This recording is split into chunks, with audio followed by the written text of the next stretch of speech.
Hi everyone, मी प्रिया. माझ्या YouTube चॅनलमध्ये तुमचं स्वागत आहे. आज खूप लवकर व्हिडिओ चालू केला कारण आज माझं सगळं काम आवरून झालं होतं आणि रियांशचे बाबा पण घरी होते. त्यामुळे आज काय टेन्शन नाही, म्हणजे ते रियांशला घेतात. रियांशचे बाबा असले की रियांश पण त्यांच्याकडेच असते जास्त.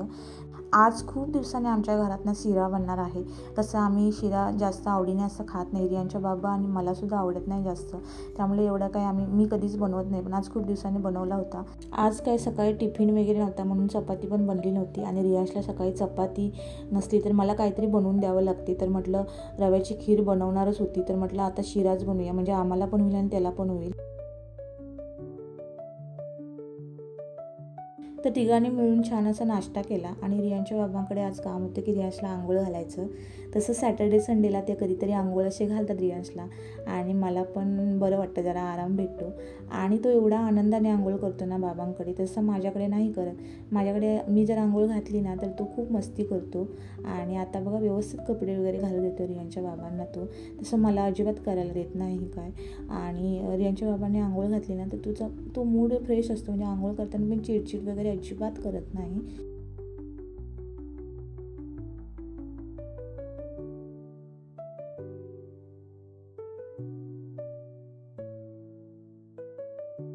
त्याच्यानंतर त्याचा छान असा टिक्का लावला त्याने.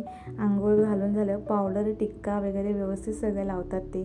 आणि त्यांना आता ती सवय झाली आहे आणि ते छान असं करतात. त्याच्यानंतर मग मी ना दुपारच्या टायमाला ना आज आहे ना काढा बनवणार होती, चण्याचा काढा.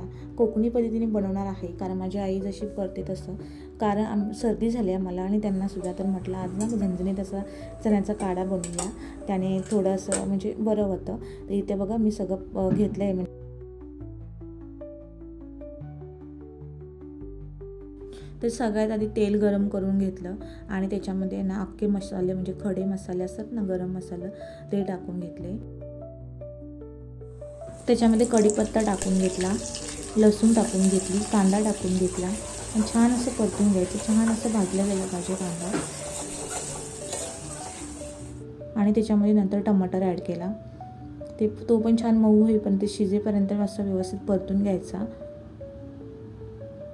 आणि त्याच्यामध्ये तिखट मसाला ॲड केला. मी जरा तिखट मसाला जास्त टाकला होता कारण झणझणीत बनवायचं होतं मला. आणि त्याच्यानंतर आपल्याकडे जे वाटण असतं, म्हणजे कांदा, खोबरं, लसूण, सुका खोबऱ्याचं वाटण असतं ना, ते ॲड केलं. छान असं परतून तेल सुटेपर्यंत भाजून घेतलं. नंतर त्याच्यामध्ये शिजवून घेतलेले चणे ॲड केले. तुम्ही बटाटा ॲड केला नाही तरी चालेल, पण रियांच्या बाबांना बटाटा आवडतो म्हणून मी टाकला होता. आणि छान असं त्याच्यात पाणी टाकून घेतलं.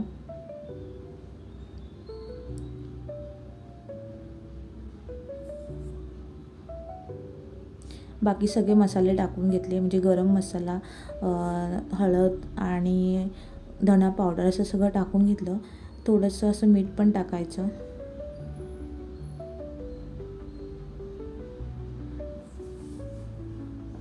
छान असं परतून घेतलं आणि मस्त असं कड यायला द्यायचा. छान असा झणझणीत असा काढा तयार झाला होता. आणि आज आहे ना रियांच्या बाबांचं आणि रियांचं गाडी दुरुस्ती करण्याचं काम चालू होतं, तर त्यांचं तेही काम चालू होतं आणि छान असं खेळत होते ते लोक. त्याच्यानंतर आम्ही मध्ये जेवण केलं, तर त्याचा काही व्हिडिओ केला नाही मी. आणि आम्हाला इव्हनिंगला ना गणपती विसर्जनासाठी जायचं होतं, त्यामुळे थोडा आराम केला.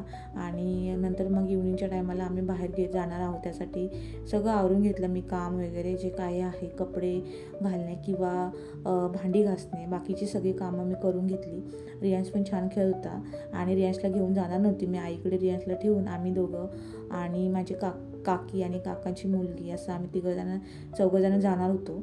आणि पाऊस तर एवढा होता ना, पण मला जायचंच होतं कारण माझ्याकडे जे फुलारा होता, म्हणजे फुलं होती ना जी, ती पण मला विसर्जन करायची होतं. त्याच्यामुळे मला तिकडे जायचं होतं आणि मला गणपती पण बघायचे होते. हे दोन्ही कामं करायची होती. चला तर काही गणपती पण विसर्जन मी तुम्हाला दाखवते आणि माझं काम पण करून घेते. तर ही दोन्ही कामं करायची होती मला आणि छान असं गणपती बघायचे पण होते, त्यामुळे आम्ही निघालो होतो.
बाप्पाचं विसर्जन आहे आणि काही दिवसांपासून सगळीकडे आनंद, पूजा, आरती या सगळ्या गोष्टी झाल्या. खरंच बाप्पा आल्यानंतर घरात एक वेगळीच पॉझिटिव्हिटी निर्माण झाली होती. तसेच सगळीकडे म्हणजे एरियात किंवा सगळीकडे जिथे जिथे गणपती सार्वजनिक उत्सव आहे तिथे वेगळीच पॉझिटिव्हिटी निर्माण झाली होती. पण आता तो क्षण आला आहे ज्या क्षणी आपण बाप्पाला निरोप द्यायचा आहे. मन भारी झालं आहे. पण हेच खरे, गणपती बाप्पा मोरया, पुढच्या वर्षी लवकर या. विसर्जन म्हणजे फक्त निरोप नाही तर तो पुन्हा भेटायचं एक वचन आहे.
आणि खूप असा मोठा व्हिडिओ झाला असता म्हणून मी शॉर्टकट असा व्हिडिओ टाकला आहे. तसा तुम्हाला मी फुल व्हिडिओ एक बनवणार आहे गणपती बाप्पाचं विसर्जन. आणि तुम्ही नक्की बघा. खूप छान असं म्हणजे खूप असे रेकॉर्डिंग झालं आहे. ते सगळंच काही मला ॲड करता आलं नाही या व्हिडिओमध्ये. तर इथे बघा गणपती बाप्पाचं विसर्जन इकडे म्हणजे पुढे असं केलं जातं.